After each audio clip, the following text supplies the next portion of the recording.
হয় আমি আজি উত্তৰ পূৰ্বাঞ্চল সংখ্যালঘু ছাত্ৰ সন্থান নেমছো বিটিআৰ সমিতিৰ তৰফৰ পৰা আচলতে এটা স্পষ্টীকৰণ বা এটা প্ৰতিক্ৰিয়া আমি দিব বিচাৰিছো কিয়নো আপোনালোকে গম পায় যি আমাৰ অসম চৰকাৰৰ যি কেবিনেট মিনিষ্টাৰ অশোক সিংহাল ডাঙৰীয়াই যি মন্তব্য কৰিলে এই মন্তব্যক আচলতে আমি উত্তৰ পূৰ্বাঞ্চল সংখ্যালঘু ছাত্ৰ সন্থা নেমছো বিটিআৰ সমিতিৰ তৰফৰ পৰা ধিক্কাৰ আৰু গৰিহণা জনাইছো কিয়নো এইখন শান্তিৰ অসমত যি আমাৰ শংকৰদেৱ আমাৰ গুৰুজনাৰ লগতে মাধৱদেৱ গুৰুজনাৰ লগতে শংকৰাজী আজানৰ যি মিলন ভূমিত আচলতে এইবিলাক যি সাম্প্ৰদায়িক মন্তব্য দি পেলাই তেখেতৰ যিবিলাক কথা বতৰা আচলতে এই কথা বতৰাক আমি বাৰে বাৰে আমি ধিক্কাৰ আৰু গৰিহণা জনাইছো আমি স্পষ্টভাৱে এটা কথা ক'ব বিচাৰিছো অসমৰ মাননীয় মুখ্যমন্ত্ৰী ডাঙৰীয়াক এইবিলাক ব্যক্তিৰ কাৰণে আচলতে এইবিলাক বহিৰাগত ব্যক্তিয়ে বনিয়াসকলে এইসকলে আচলতে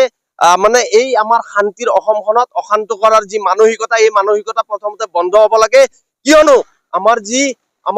যি আদৰ্শ আমাৰ যি মিলাপ্ৰীতি এই ঐক্য এই সংহতি তেখেতে বিনষ্ট কৰি আচলতে যি এইবাৰ আমি সৌসিদিনা দেখিবলৈ পাইছো অকল ভাওনাক লৈ পেলাই তেখেতে মন্তব্য নিদি তাৰ পিছত আমি দেখিবলৈ পাইছো যে মিয়াক লৈ তুচ্ছ তাচ্ছিল্য মন্তব্যৰে এখন কল্যাণকামী ৰাষ্ট্ৰৰ কাৰণে আমি বিচাৰিছো যে অতি শীঘ্ৰে তেখেতক মন্ত্ৰিত্ব কৰ্তন কৰিব লাগে মন্ত্ৰিত্ব কৰ্তন কৰি তেখেতক কিন্তু আমি দৃষ্টান্তমূলক